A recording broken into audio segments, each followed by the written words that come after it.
अच्छा स्टूडेंट्स, अभी हम देख रहे हैं कि growth and development in animals. अच्छा जी, इस पोर्शन में सबसे पहले हम पढ़ेंगे डेफिनेशन एम्ब्रियोलॉजी की कि एम्ब्रियोलॉजी क्या होती है। आपको पता है कि एम्ब्रियोलॉजी बायोलॉजी की एक ब्रांच है। अब इसमें हम किसको स्टडी करते हैं? जनरली हम कह देते हैं इसमें हम एम्ब्रियो को स्टडी करते हैं, लेकिन यहाँ पे आप इसकी टेक्निकली डेफिनेशन देखेंगे। सबसे पहली चीज बच्चों के embryology is the study of growth and development, growth and differentiation. ठीक हो गया जी। Study of growth and differentiation undergone by an organism in the course of its development from fertilized egg to complete independent individual like its parent। अच्छा जी, अब हम इसको देखते हैं इसके डिफरेंट पार्ट को कि एम्ब्रियोलॉजी में किसको स्टडी किया जाएगा? ग्रोथ को। और ग्रोथ क्या होता है? आपको पता है इरिवर्सिबल इंक्रीज इन साइज। और ये कैसे होता है? नंबर ऑफ सेल के इंक्रीज होने से या सेल के साइज के इंक्रीज होने से क्या हो जाती है? ग्रोथ हो जाती है। और ग्रोथ तो आप समझते हैं। अब डिफरेंशिएशन क्या है? थोड़ा सा आप डिफरेंशिएशन को समझें कि पहले एक फर्टिलाइज एग होता है, मतलब एग और स्पर्म मिलते हैं तो फर्टिलाइजेशन होती है, उसको हम फर्टिलाइज एग कहते हैं। फर्टिलाइज एग डिवाइड होता है, उससे बहुत सारे सेल्स बनते हैं। फिर वो जो बहुत सारे सेल्स बनते हैं ना, तो उनमें से कुछ सेल्स क्या बन जाते हैं? न्यूरॉन बन जाते हैं, कुछ बोन के सेल बन जाते हैं, कुछ ग्लैंड्स के सेल बन जाते हैं। This is differentiation.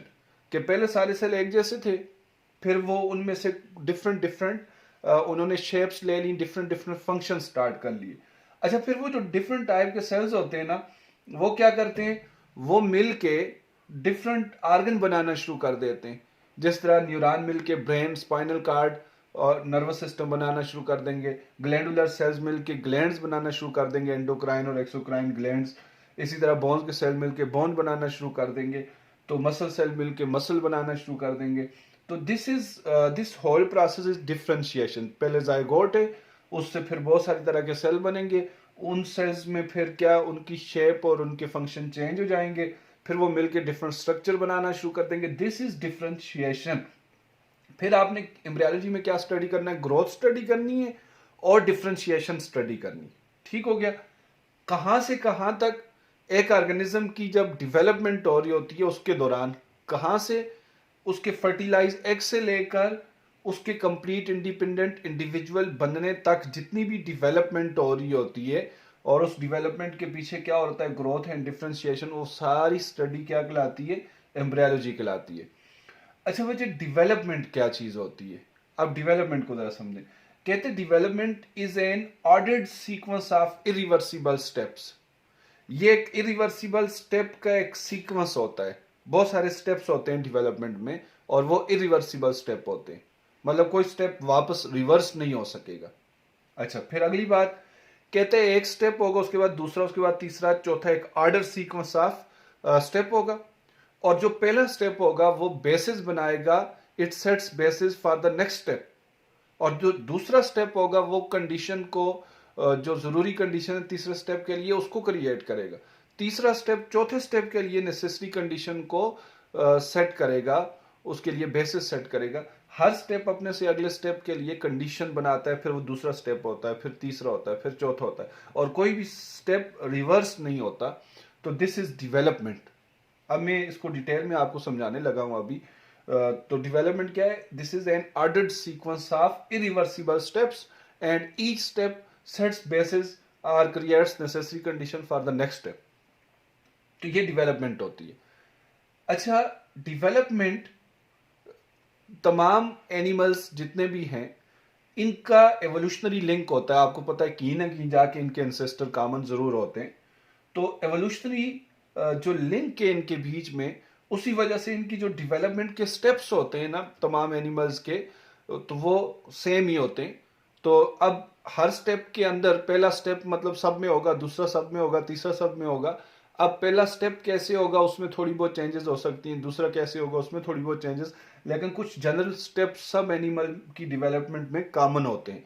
अब वो कॉमन स्टेप्स कौन से हैं? सबसे पहला गैमीट फॉर्मेशन, दूसरा है फर्टिलाइजेशन, ये डेवलपमेंट के स्टेप्स हैं। तीसरा है क्लीवेज, चौथा है गैस्ट्रुलेशन, पांचवा है ऑर्गेनोजेनेसिस, छठा है ग्रोथ।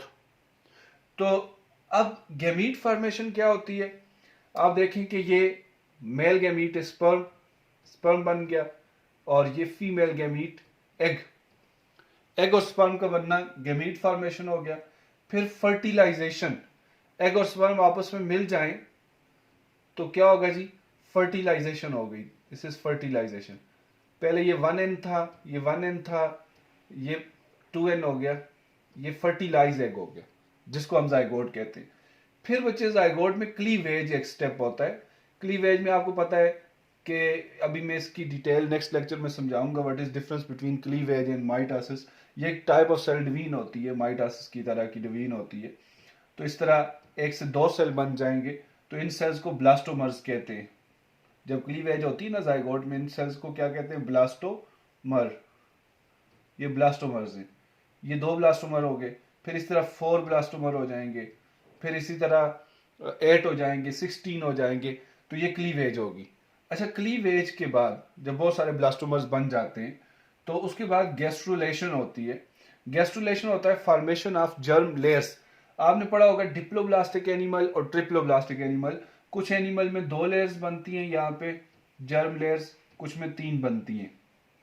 अच्छा, अगर 3 बनती हैं तो वो ट्रिप्लोब्लास्टिक होंगे, 2 बनेंगी तो वो डिप्लोब्लास्टिक होंगे।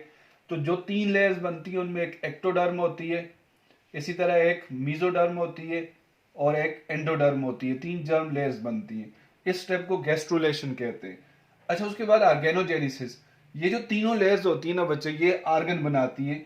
जिस तरह ये एक्टोडर्म है, ये नर्वस सिस्टम बना लेगी, ठीक है, नर्वस सिस्टम और स्किन बना लेगी, और इस तरह मीजोडर्म बोन्स वगैरह बना लेगी, एंडोडर्म गट का कोई इंटरनल पार्ट बना देगी।